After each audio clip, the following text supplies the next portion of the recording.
ಮಕ್ಕಳಲ್ಲಿ ಸೃಜನಶೀಲತೆ, ಪ್ರಶ್ನಿಸುವ ಮನೋಭಾವ ಪ್ರಾಯೋಗಿಕ ಕಲಿಕೆಗೆ ಪೂರಕವಾಗಿವೆ ವಿಜ್ಞಾನ ಹಬ್ಬ ಎಂದು ವಿಜ್ಞಾನಿ ಡಾಕ್ಟರ್ ಎಚ್.ಎಸ್. ಗಣೇಶ್ ಭಟ್ ತಿಳಿಸಿದರು.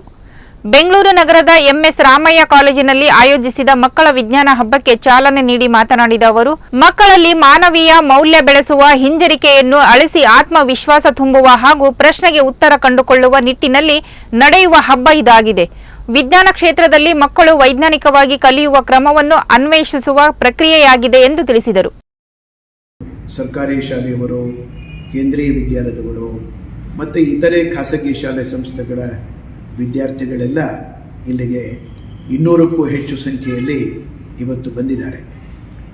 ಈ ಒಂದು ಕಾರ್ಯಕ್ರಮದ ಉದ್ದೇಶ ಶಾಲಾ ಮಕ್ಕಳಿಗೆ ವಿಜ್ಞಾನ ಅಂದರೆ ಏನು, ವಿಜ್ಞಾನದ ಪ್ರಯೋಗಾಲಯ ಹೇಗಿರುತ್ತೆ, ಪ್ರಯೋಗಗಳನ್ನು ಯಾತಕ್ಕೆ ಮಾಡ್ತೇವೆ ಅನ್ನೋ ವಿಚಾರವನ್ನು ತಿಳಿಸಿಕೊಡೋದಕ್ಕೋಸ್ಕರವಾಗಿ ಈ ಕಾರ್ಯಕ್ರಮವನ್ನು ಹಮ್ಮಿಕೊಂಡಿದ್ದಾರೆ. ಎಲ್ಲ ಉನ್ನತ ಶಿಕ್ಷಣ ಸಂಸ್ಥೆಗಳು ಕೂಡ ಈ ರೀತಿಯ ಕಾರ್ಯಕ್ರಮವನ್ನು ಮಾಡಿದ್ದೇ ಆದಲ್ಲಿ ಶಾಲಾ ಹಂತದ ವಿಜ್ಞಾನ, ಗಣಿತ ಪಾಠ ಪ್ರವಚನ ಮತ್ತು ಹ್ಯುಮ್ಯಾನಿಟೀಸ್ ಅಂತ ಏನು ಕರಿತೀವಿ ಅದು ಕೂಡ ಇವತ್ತೊಂದು ಸೈನ್ಸೇ. Social science is called social science today, it is not social studies.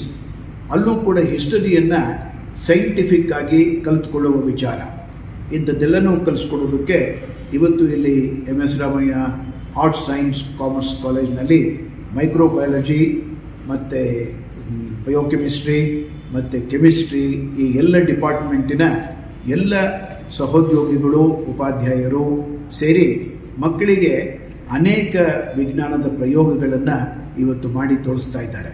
ಇದು ಬಹಳ ಶ್ಲಾಘನೀಯವಾದ ವಿಚಾರ.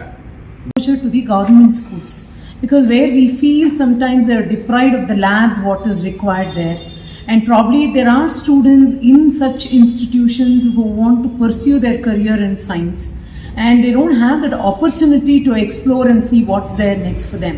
So this open day is going to be it's like an exhibit where they will be going across all the labs in our college. We actually have both undergraduation and post-graduation programs in microbiology, biotechnology, chemistry, biochemistry, genetics, and we also are offering courses on EMCS, that is Electronic Maths and Computer Science, and we also have Bachelors of Computer Application. So this will give them a wide platform to choose their careers, what it is, and we also have faculties who are going to explain to them on what they need, and this is a great opportunity which is being provided to such students. So looking forward for more such opportunities from our end where we can deliver to the society. Thank you.